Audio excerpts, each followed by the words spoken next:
What do secret passages, hot pink outfits, coffins, and Stonehenge have in common? Something that is really, really, and unexpectedly raising my blood pressure.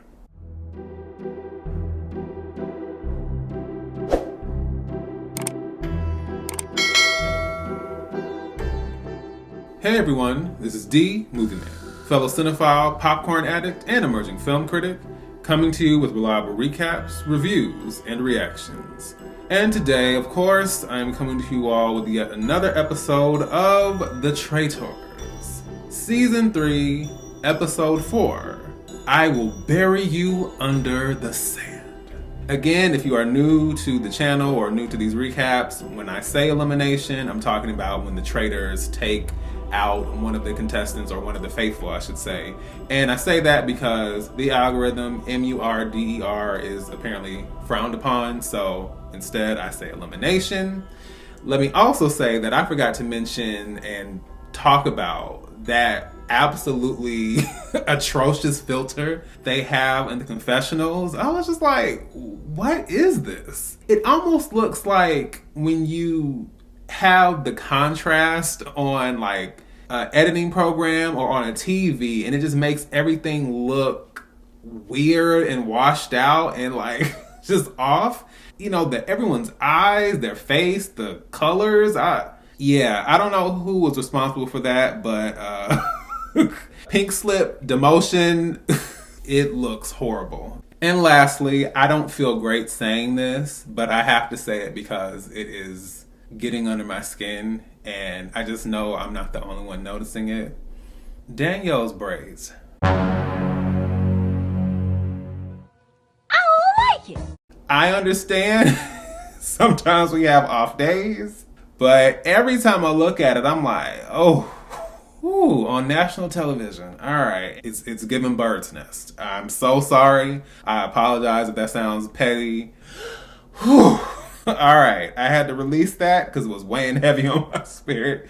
So, without further ado, let's get into the newest episode. Now, I find out very quickly that my prediction about Gabby and the secret bookcase where all the traitors were gathered together, I was right and I was wrong. So I was right about the fact that they obviously repeated the same shot of Gabby, walking in and leaning, because they made it seem like they were walking out and Gabby came back in, and I was like, no, that's not what happened. I already know that. But it does turn out when she walked out of the room, she did overhear Danielle's voice, and she went ahead and got out of the way, like got away from the doorway in the hallway just because she didn't want to get caught and she didn't know she would be targeted. I kind of wish she didn't do that. Honestly, if it were me, I would have gone a ways away. And then I would have stopped and tied my shoelace, or like I would have stayed somewhere near the entrance of the door, but far away enough to where I could see who all had come out. So I think Gabby kind of messed up there. She did realize that it was Danielle, but had she just paid attention, she would have seen, or at least been aware of the fact that there were multiple people in there. So I was like, I'm on the fence about this. I also noticed that when Bob, Carolyn, and Rob are coming out of the bookcase, I don't know if it was Bob specifically, but they literally leave the bookcase wide open. I was like, I'm going to assume you all weren't paying attention because everyone is under suspicion. I was just like, is that sabotage? But I genuinely think that for whatever reason, Bob or which of the three, Danielle, whoever, they weren't paying attention and it's wide open, which means that when Dylan notices and is walking around and just feels like the vibe is off, he walks into the same room, the bar area where the bookshelf is, and he's like, okay, what's going on up in here? And so Ciara notices that as well, and she heads inside, and Dylan notices, and he's picking up. Oh, I would also say Dylan is the next Peter. Now, I don't know if he'll be the next Peter as far as he'll eventually become insufferable and everyone will just be like, okay, go away, go away. But, Peter, after a certain point, was on it. And I feel like Dylan is very perceptive, much like Peter. So only time will tell if he's able to maintain that. But when he was walking in, he was just like, And then, of course, Danielle was in there alongside them trying to cover her tracks. I know her heart rate was high watching that, but Dylan figures out like, okay, I'm not quite sure what happened, but whatever it is, it's probably too late. And I'm thinking, yeah, so close, yet so far away. So then all of our contestants are told to make their way outside where all the coffins are prepared. Now, we've seen some variation of this in the last season, but this is somewhat different. This time, we have the 3 people who have been selected for elimination. They're going to be placed into the coffins, and then when it's time for said elimination at night, then the traitors are going to come and select the person who they're going to officially take out of the game. We then find out that the 3 people selected are Jeremy, Nikki, and Ciara. Now, my first thought was, okay, I'm glad Carolyn isn't there because I can tell they were really trying to like set her up with that and, oh yeah, you can be the stooge, you can be the patsy. And she was like, yeah, no. So I'm glad she didn't go for that. However, Jeremy being in that... Oh my gosh. As I said before, I am Team Housewives and Team Survivor. So yes, am I salty about the fact that they're being targeted? Yes, but also, honestly, outside of who I like and don't like, the gameplay and the strategy is like, what is going on? Jeremy knows that Danielle is likely responsible for this, but at this point it's too late to do anything unless he's able to make it out alive. Then all 3 of them are told to give whatever their last words, their final plea. Ciara said, bump that. I'ma find you and I'ma hunt you down. I was just like, I don't think that's going to give them an incentive to keep you in the game, but hey, if you want to go out guns blazing, why not? Nikki mentions that her biggest asset is her ability to add to the pot and just her overall strength as a faithful.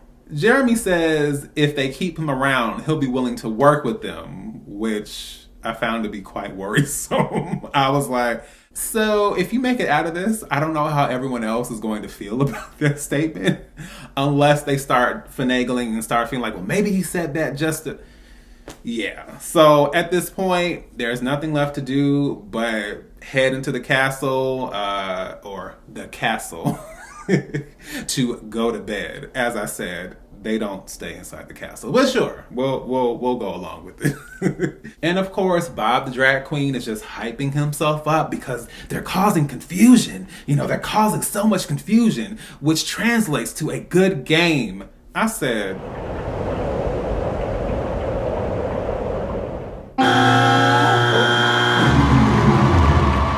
I'm sorry, but confusion is not a strategy. Rob feels that whoever they don't eliminate now will be guilty by association because people will assume like, okay, well maybe one of the traitors was in here, which is exactly what happens. But before that point, they have to go and literally hammer the nail in the coffin. So then we see everyone at breakfast the next morning. We see Chrishell talking to her so-called group, the Bambis, which consists of herself, Nikki, and Gabby. All I'm going to say is it doesn't surprise me that Chrishell has made up her own clique on the show because that's exactly what she does on Selling Sunset. Moving on. So then Gabby brings up the whole situation with Danielle and, you know, the bookcase or bookshelves. And they're like, no, it's definitely not her. I'm like, it is so bizarre to me that in a game where literally anybody can be a traitor, it is so mind-boggling to me that anyone would say, oh, it's definitely... How do you know? Okay, let me chill out. But it's just like the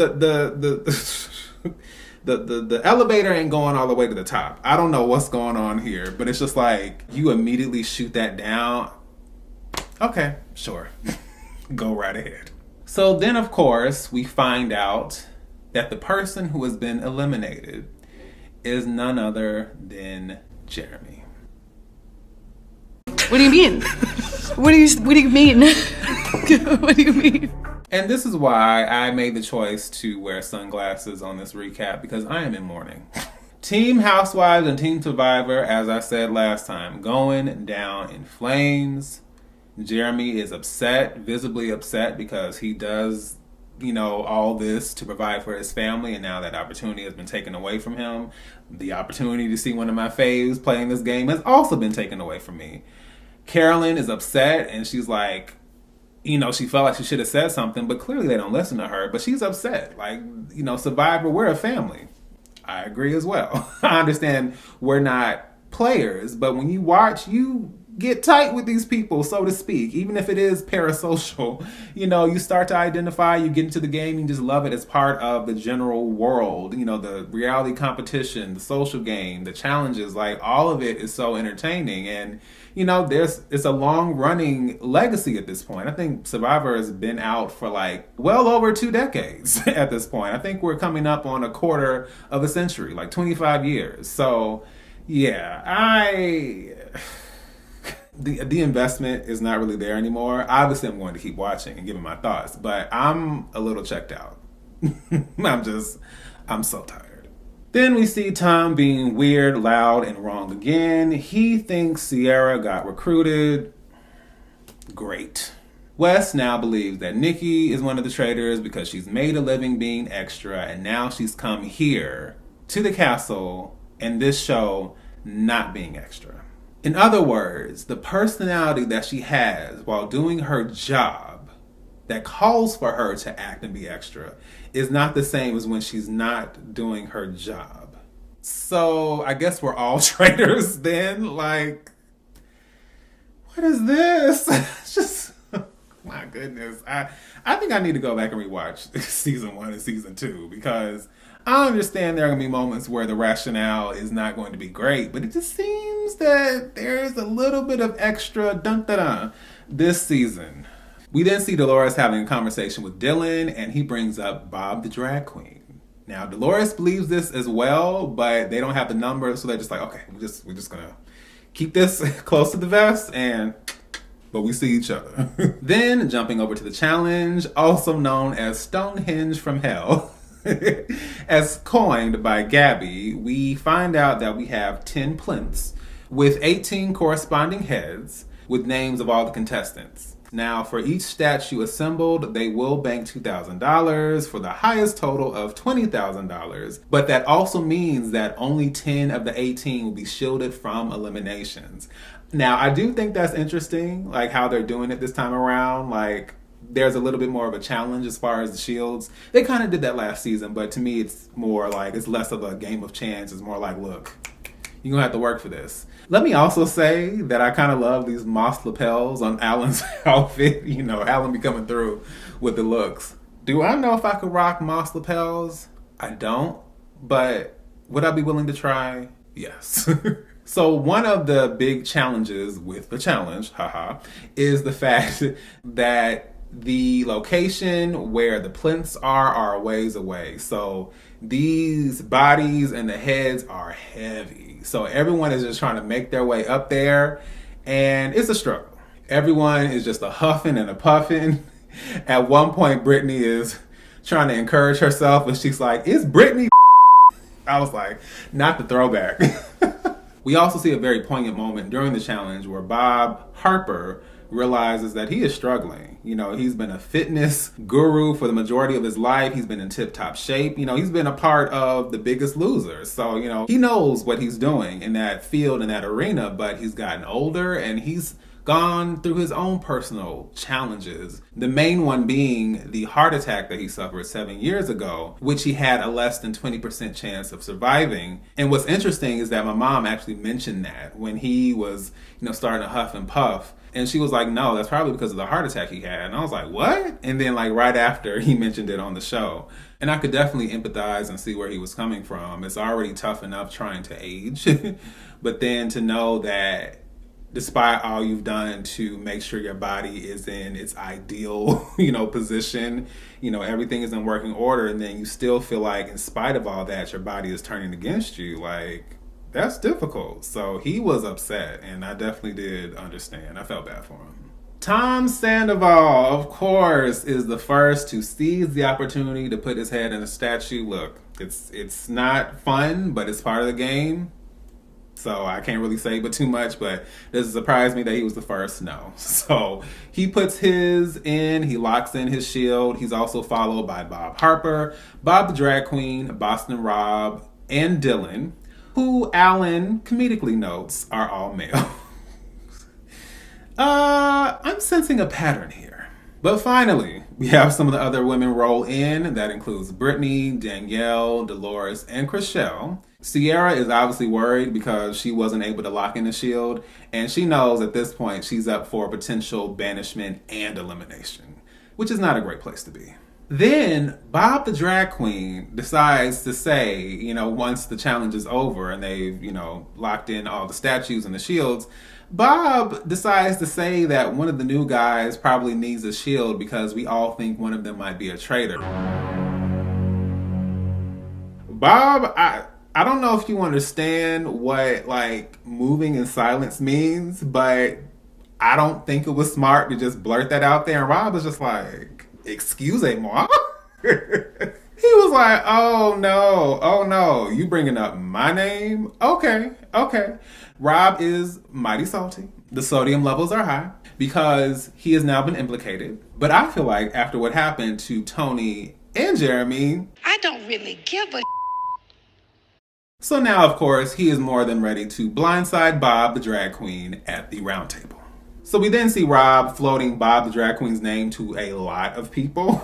And I'm like, okay, hopefully this doesn't get around to the wrong people. But eventually he attempts to rope in Danielle and Carolyn. Bob is obviously Danielle's homie, so, that's her ally, so she's not having it. And then Carolyn is also worried because she feels like it's way too soon for that. I kind of feel the same way, but, Boston Rob likes to do a lot, so it doesn't surprise me that he's trying to go this hard this soon. So eventually we make it to the round table, and Wes brings up Nikki's name for the same reasons, and he's talking about how she's been on his radar for a while, and I was just like, you've been here.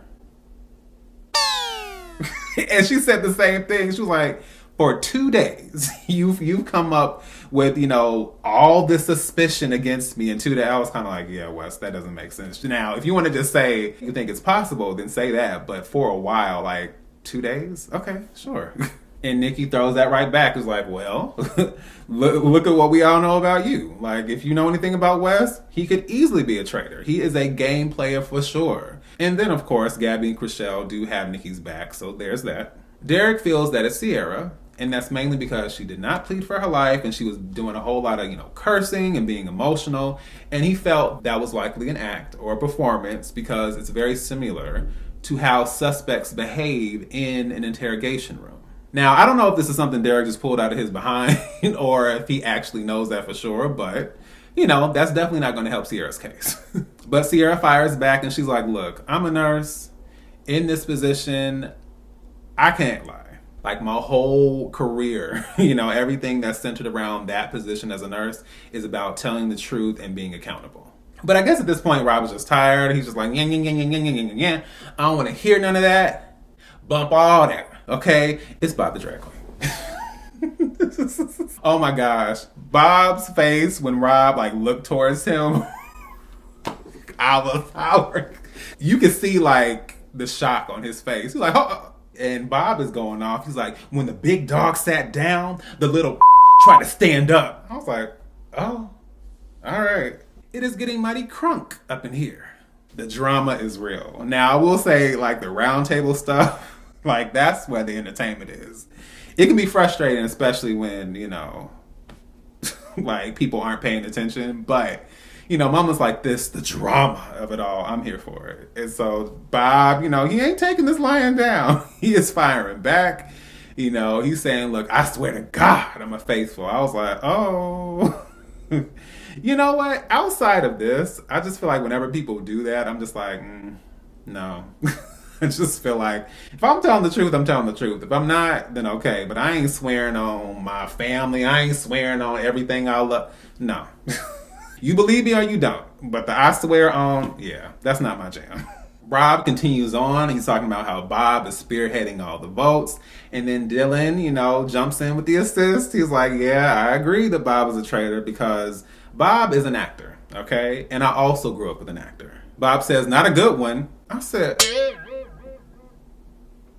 I know Zac Efron was looking at the TV like... Now, why am I in it? And you could have did it. See how I get I thrown did in because you never apologized. So Dolores gets the vote started off, and she goes for Bob the drag queen. She already had her suspicions, and now it's time to lock it in. Danielle falls in line because she already knows what time it is, but I will say that moment between her and Bob's face, I was like, ooh, okay. Yikes. I would not want to be Danielle in that moment because Bob was hurt. Yeah, I kind of felt bad in that moment because that was a very genuine, unfortunate moment. So we then see Chrishell, Britney, Ciara, Dylan, Carolyn, Sam, Ivar, Rob, and Bob Harper vote for Bob the drag queen. I do believe that's the majority, but we do also have Gabby, Derek, Robin, and Nikki voting for Ciara. And then we have Tom and Wes voting for Nikki. Okay. And then Bob obviously votes for Rob. So of course, we then see Bob and his hot pink ensemble making his way to the platform. And he again emphasizes, look, I don't lie, okay? I might tell you the truth, but I am not gonna tell you a lie. I just said, I swear to God. Yeah, and I don't believe in God, so yeah, I'm a traitor. Deuces. Now, for me personally, a lot of Bob's moments haven't been landing, but he got me with that one.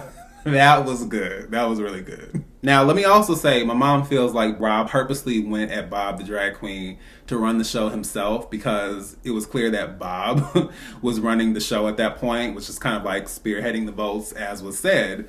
So when Bob said that he was likely Rob's biggest competition, I think she agrees, and I also think I agree. At first I was like, well, but then, Rob wants to be in control. He wants to be the top dog, so it makes sense.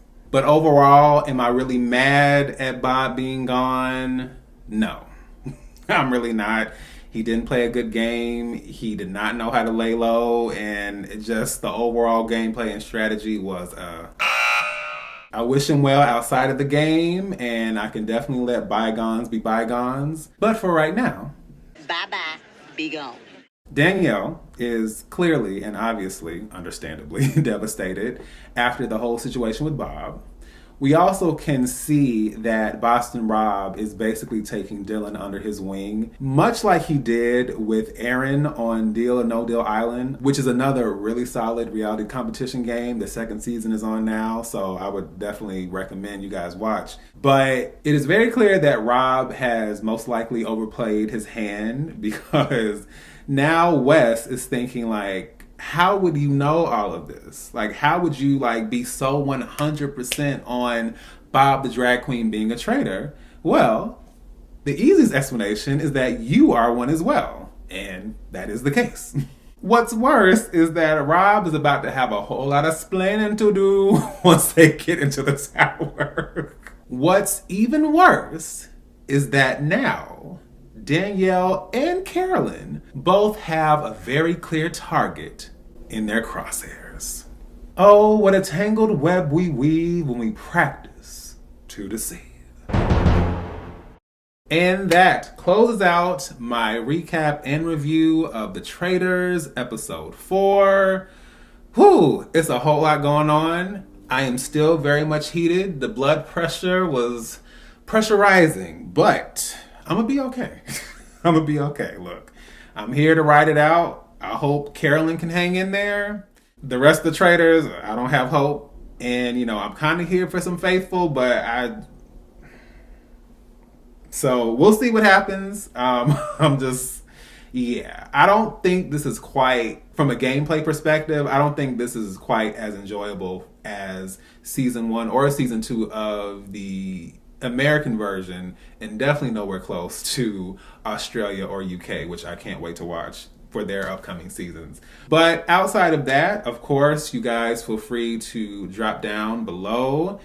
Leave me your thoughts. How is the season going for you guys? Are you upset about Bob being gone? How did you feel about his gameplay? How do you feel about Rob, Danielle, Carolyn, the Traitors, the Faithful? Just the shenanigans of it all. Is it working for you? Is the gameplay working for you? Or do you think it's a hot mess like I do? As always, please feel free to drop down and let me know down below. So, once again, this is D, Movie Man, signing off. And I'll see you at the movies.